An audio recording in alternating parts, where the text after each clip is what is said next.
Hello students, welcome to channel सब कुछ no. आज आप लोग पढ़ेंगे क्लास 10th एनसीईआरटी मैथ का प्रश्नावली 6.3 के लिए इंट्रोडक्शन और कुछ प्रमेय। इससे पहले वाले पार्ट में आप लोगों ने प्रश्नावली 6.2 की पूरा कंप्लीट पढ़ाई की थी। तो अगर आप लोग चैनल पर नया है, चैनल को सब्सक्राइब करिए, वीडियो को लाइक करिए और ज़्यादा से ज़्यादा शेयर करिए ताकि सभी लोग आसानी से ऑनलाइन पढ़ाई कर सकें। देखिए, यहाँ प्रश्नावली 6.3 के क्वेश्चन को सॉल्व करने से पहले आप लोगों को उसके बारे में कुछ इंट्रोडक्शन जानना है और आप लोगों को कुछ प्रमेय जानने हैं, फिर आप लोग एक्सरसाइज को देखेंगे। तो देखिए, यहाँ पर सबसे पहले आप लोगों को जानना है त्रिभुजों की समरूपता के लिए कसौटियाँ। अब इसका मतलब क्या होता है, जैसे कि आप लोगों ने क्लास 9th में पढ़ा हुआ था कि त्रिभुजों की सर्वांग समता की कसौटियाँ। त्रिभुज कब सर्वांग सम होते हैं आप लोगों ने पढ़ा था, यस रूल, ए रूल। तो इस तरह से जो आप लोगों ने पढ़ा था सर्वांग समता के लिए कसौटियाँ, तो यहाँ समरूपता के लिए कसौटियाँ आप लोगों को जानना है। इससे पहले आप लोग पढ़ चुके हैं कि त्रिभुज कब समरूप हो सकते हैं। तो आप लोगों ने ये जाना था कि जब त्रिभुजों के सभी संगत कोण बराबर हों और सभी संगत भुजाओं का अनुपात समान हो, तो त्रिभुजों को हम लोग क्या कहते हैं, समरूप कहते हैं। तो यहां आप लोग देखेंगे कसौटियां क्या होती हैं समरूपता के लिए। एक तो होता है ए समरूपता कसौटी, मतलब दो त्रिभुज कब समरूप होते हैं, जब उनमें संगत कोण बराबर हो जाएंगे। आप लोगों ने ये भी पढ़ा था, थेल्स ने बताया था कि जब दो त्रिभुजों के सभी कोण बराबर हो जाएं तो उनकी संगत भुजाओं का अनुपात समान हो जाता है और त्रिभुजों को हम लोग क्या कहते हैं, समरूप। तो वही ए है, मतलब दो त्रिभुजों में ए का मतलब आप लोग जानते हैं, 9th में पढ़ चुके हैं। ए मतलब एंगल मतलब कोण। तो अगर दो त्रिभुजों में तीनों कोण बराबर हो जाएं तो उसी को हम लोग कहते हैं ए समरूपता कसौटी। और एक बात और आप लोग याद रखेंगे, जो ए समरूपता कसौटी होता है, इसको हम लोग केवल ए समरूपता कसौटी भी कहते हैं। तो देखिए, दो त्रिभुजों में कोई अगर दो ही कोण संगत कोण बराबर हो जाए तो तीसरा वाला संगत कोण तो बराबर रहता ही है। आप लोग जानते हैं, अगर कोई भी दो त्रिभुज दिया गया हो, दो त्रिभुजों में दो कोण अगर बराबर हो तो तीसरा तो बराबर रहेगा ही। तो इसीलिए जो ए समरूपता कसौटी है उसको केवल ए मतलब केवल दो ही संगत कोण अगर दो त्रिभुजों में बराबर हो जाए तो हम लोग कह सकते हैं कि दोनों त्रिभुज क्या हैं, समरूप हैं। दूसरा होता है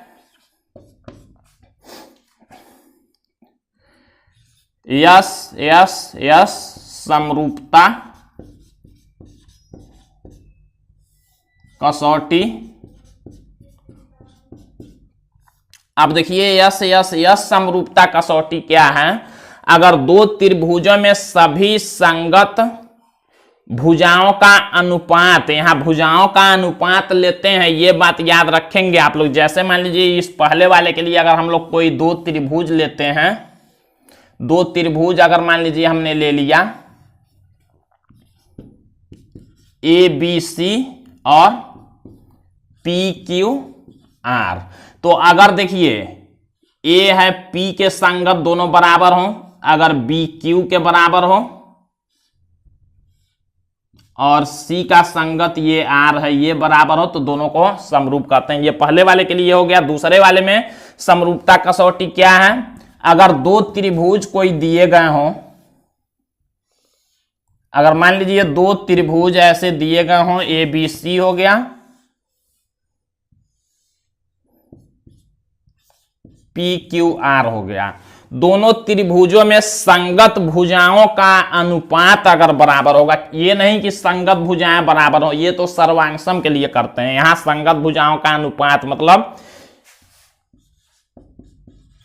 AB अपान में PQ बराबर हो किसके, BC अपान में QR BC अपान में QR बराबर हो किसके, CA अपान में RP।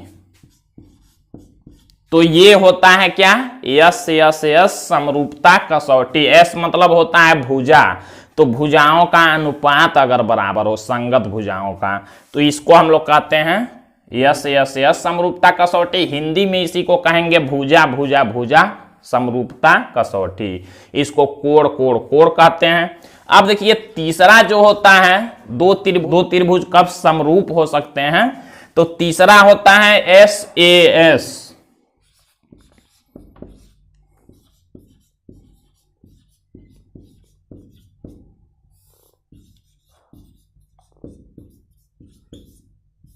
SAS समरूपता कसौटी। अगर दो त्रिभुजों में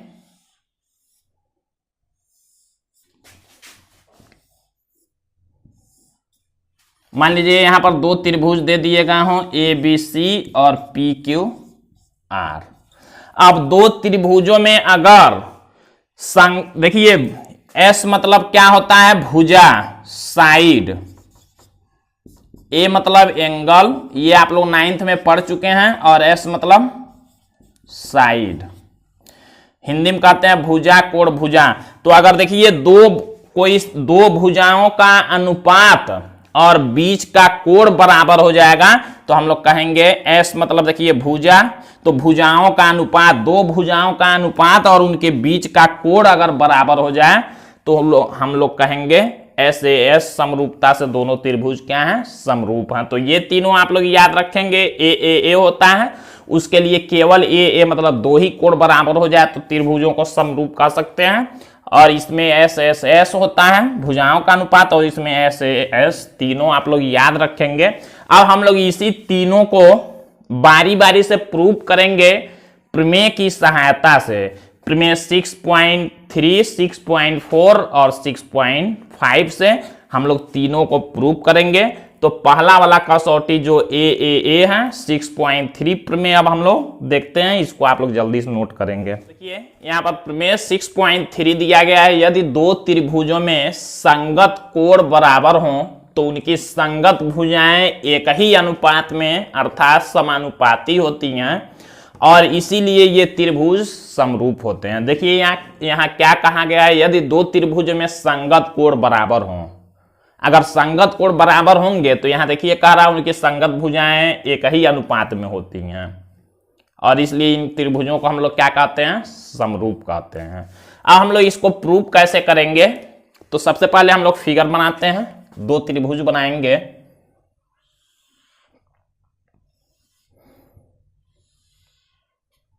मान लीजिए एक त्रिभुज हमने बनाया ABC, एक त्रिभुज बनाते हैं PQR,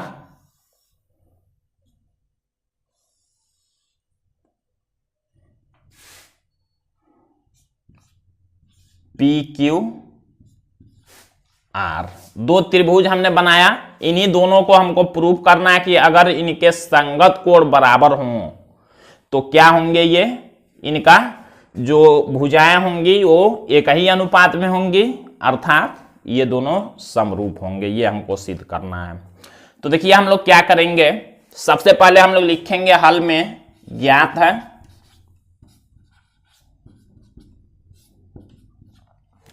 हमें क्या लिखेंगे, दो त्रिभुज दिए गए हैं और उनमें क्या दिया गया है, संगत कोण बराबर हों, संगत कोण बराबर दिए गए। हम लोग लिखेंगे त्रिभुज ABC तथा त्रिभुज PQR जिसमें A बराबर क्या होगा, जिसमें कोण A बराबर कोण P संगत कोण बराबर दिए गए हैं। देखिए कह रहा है यदि दो त्रिभुजों में संगत कोण बराबर हों, A बराबर P, B का संगत कोण कौन है, Q है, तो हम लोग लिखेंगे कोण B बराबर कोण Q, कोण C बराबर कोण R। ये हमको ज्ञात है इतना। अब देखिए अब हम लोग लिखेंगे सिद्ध करना है, लिखेंगे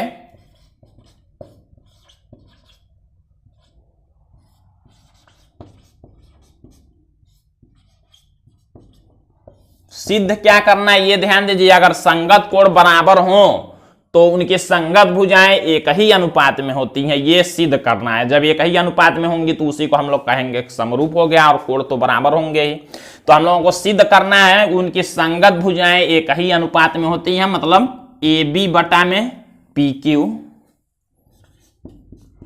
ए बी बटा में पी क्यू बराबर होगा किसके, बी सी बटा में क्यू आर, बी सी बटा में क्यू आर बराबर होगा किसके, सी ए बटा में आर पी। ये हमको सिद्ध करना है कि अगर संगत कोण बराबर हो तो भुजाएं समान अनुपात में होंगी, अर्थात दोनों त्रिभुज क्या होंगे, यहां लिखेंगे अर्थात त्रिभुज ए बी सी, त्रिभुज ए बी सी समरूप होगा किसके, त्रिभुज पी क्यू आर के। ये हमको सिद्ध करना है, यही हम लोग सिद्ध करेंगे तो ये समरूप हो जाएगा। अब हम लोग यहां करते हैं रचना। देखिए ध्यान आप लोगों को यहां ये देना है कि यहां हम लोग करेंगे रचना। रचना में क्या करेंगे, ये AC जितना है, जितना ये AC है उतना हम लोग क्या करेंगे, इस फिगर को थोड़ा सा बड़ा बनाते हैं आप लोगों को समझने के लिए।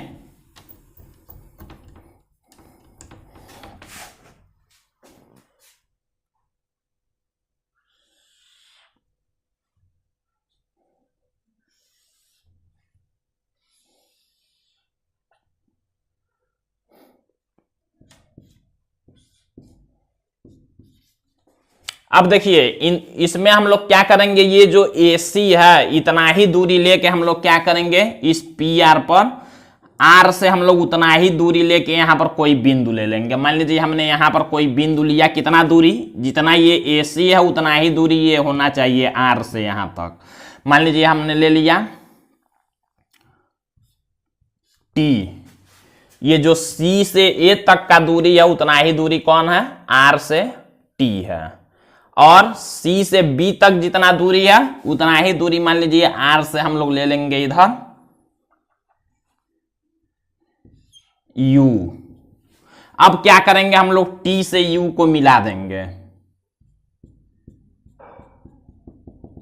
हम लोग क्या करेंगे, T से U को मिला देंगे। अब देखिए ये जो त्रिभुज था, इसी त्रिभुज के बराबर हमने यहां पर त्रिभुज बना लिया, क्योंकि C से E तक वाला दूरी ये है और C से B तक वाला दूरी R से U तक है, और ये हमने मिला लिया। तो ये जो त्रिभुज यहाँ बना वो इस त्रिभुज के जैसा बना हुआ है। अब हम लोग यहाँ सबसे पहले क्या प्रूव करेंगे, ध्यान दीजिएगा। हम लोग प्रूव करेंगे इसको और इसको सर्वांगसम। सर्वांगसम आप लोग क्लास 9th में पढ़ चुके हैं। इन दोनों त्रिभुजों को जब हम लोग सर्वांगसम प्रूव करेंगे तो उससे देखिए क्या होगा, सर्वांगसम त्रिभुजों के संगत भाग बराबर होते हैं, आप लोग जानते हैं। तो जब सर्वांगसम हम लोग प्रूव करेंगे तो इस कोण के बराबर ये कोण होगा, इस कोण के बराबर ये कोण हो जाएगा। तो इससे क्या होगा, इससे क्या होगा, हम लोग इसको फिर इसके बराबर, इसको इसके बराबर सिद्ध कर लेंगे तो ये दोनों रेखाएं समांतर हो जाएंगी। और जब समांतर हो जाएंगे तो हम लोग इस वाले में थेस प्रमेय लगाएंगे और फिर हम लोग इसको सिद्ध करेंगे। देखिए कैसे करते हैं, हम लोग रचना में लिखेंगे CA के बराबर RT तथा CB के बराबर RU। रचना में त्रिभुज PQR में, त्रिभुज PQR में देखिए ये त्रिभुज PQR है, PQR में CA बराबर RT लिखेंगे, PQR में CA बराबर RT तथा RU हमने खींचा है CB के बराबर, तथा CB बराबर RU।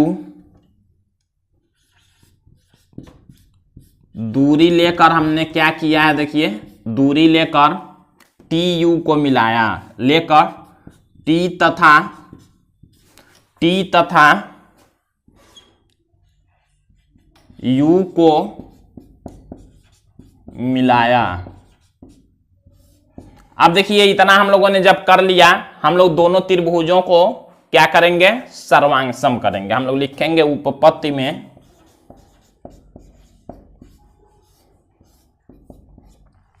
उपपत्ति में हम लोग क्या करेंगे, लिखेंगे दोनों त्रिभुजों को पहले ए बी सी, लिखेंगे त्रिभुज ए बी सी तथा त्रिभुज टी यू आर में, टी यू आर में। अब देखिए सर्वांगसम करना है, कोई तीन चीजें बराबर होनी चाहिए। हम लोग लिख सकते हैं क्योंकि ये दोनों त्रिभुजों का हम लोग सर्वांगसम करते हैं, तो हमने क्या किया है, ये ए सी के बराबर कौन खींचा हमने, आर टी या टी आर कह सकते हैं। जब ए सी ए के बराबर हमने, देखिए सी ए के बराबर हमने आर टी खींचा है, तो दोनों क्या होंगे, बराबर होंगे। इसी तरह से हमने क्या किया है, रचना हमने किया है, इस सी बी के बराबर हमने आर यू खींचा है। देखिए सी बी बराबर आर यू हमने रचना किया है, तो ये इसके बराबर होगा। और ये कोण आप लोग देख सकते हैं, कोण सी और कोण आर यहां पर दिया गया, देखिए ज्ञात है हमें कोण सी और कोण आर बराबर है, तो तीन चीजें बराबर है, दोनों त्रिभुज सर्वांगसम हो जाएंगे। हम लोग लिखेंगे दोनों त्रिभुजों में, हम लोग लिख सकते हैं सी ए बराबर आर टी, हम लोग लिखेंगे सी ए बराबर आर टी।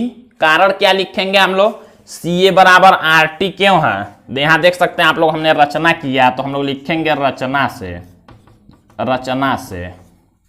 फिर देखिए हम लोग लिख सकते हैं कोण सी बराबर कोण आर, यहां देखिए ज्ञात है, हम लोग लिखेंगे कोण सी बराबर, हम लोग लिखेंगे कोण सी बराबर कोण आर,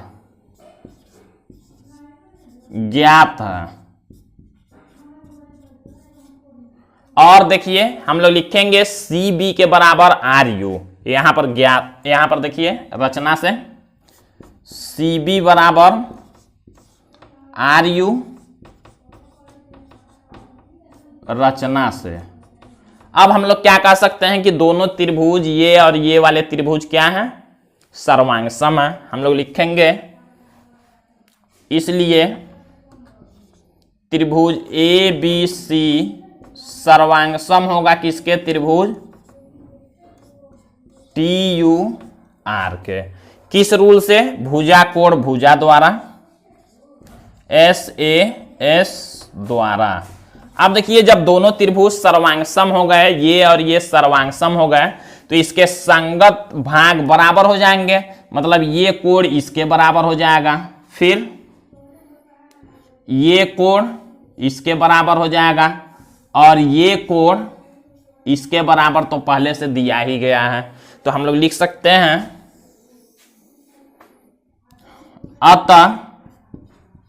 अतः हम लोग क्या कह सकते हैं, कोण ए के बराबर कोण टी, अतः हम लोग कह सकते हैं कोण ए बराबर कोण टी, कॉमा कोण बी के बराबर कोण यू, कोण बी के बराबर कोण यू, कोण सी के बराबर कोण आर तो दिया ही गया, किसके द्वारा, इसको हम लोग कहते हैं सीपी सीटी द्वारा, सीपी सीटी द्वारा। क्लास 9th में ये पढ़ चुके हैं आप लोग कि जब सर्वांगसम दो त्रिभुज हो जाते हैं तो उनके संगत भाग बराबर होते हैं, उसको कहते हैं सीपी सीटी द्वारा। इसको हम लोग बना लेते हैं समीकरण 1, इसको याद रखिएगा, ये और ये, इसको हमने बना लिया समीकरण 1, इसका हम लोग यूज करेंगे।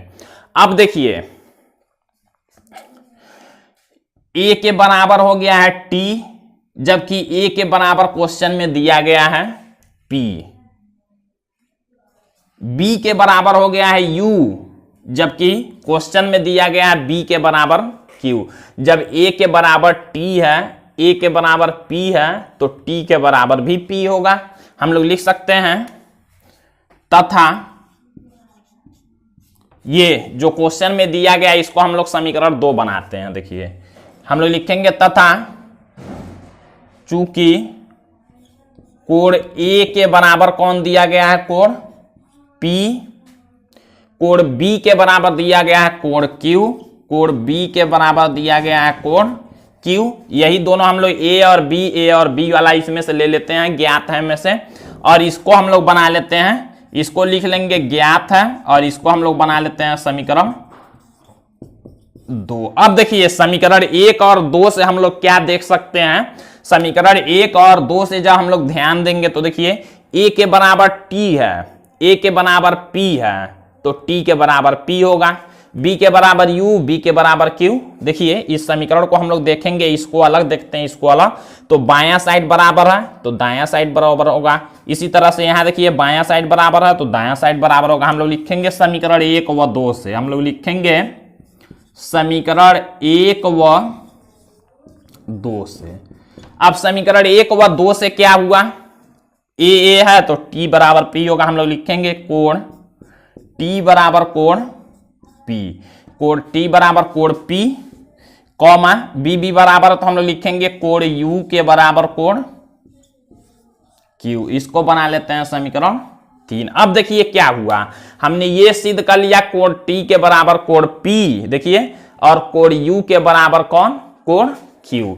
इस t के बराबर हमने सिद्ध कर लिया है p, और कोण u के बराबर हमने सिद्ध कर लिया q।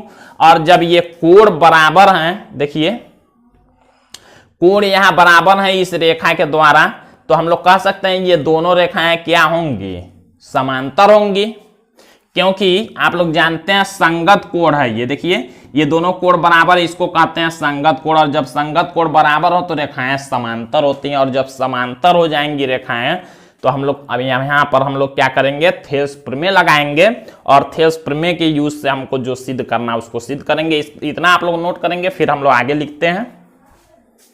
तो देखिए अब हम लोग लिख सकते हैं कि TU समांतर होगा किसके, PQ के। हम लोग लिख सकते हैं समीकरण 3 से, समीकरण 3 से लिखेंगे, चूंकि संगत कोण बराबर है, देखिए T और P बराबर है, U और Q बराबर, हम लोग लिखेंगे समीकरण 3 से लिखेंगे, चूंकि संगत कोण बराबर हैं, इसलिए ये TU और PQ समांतर होंगे, इसलिए TU समांतर होगा किसके, PQ के। अब जब TU और PQ दोनों समांतर हो गए तो हम लोग यहां लगा सकते हैं थेल्स प्रमेय, लिखेंगे अतः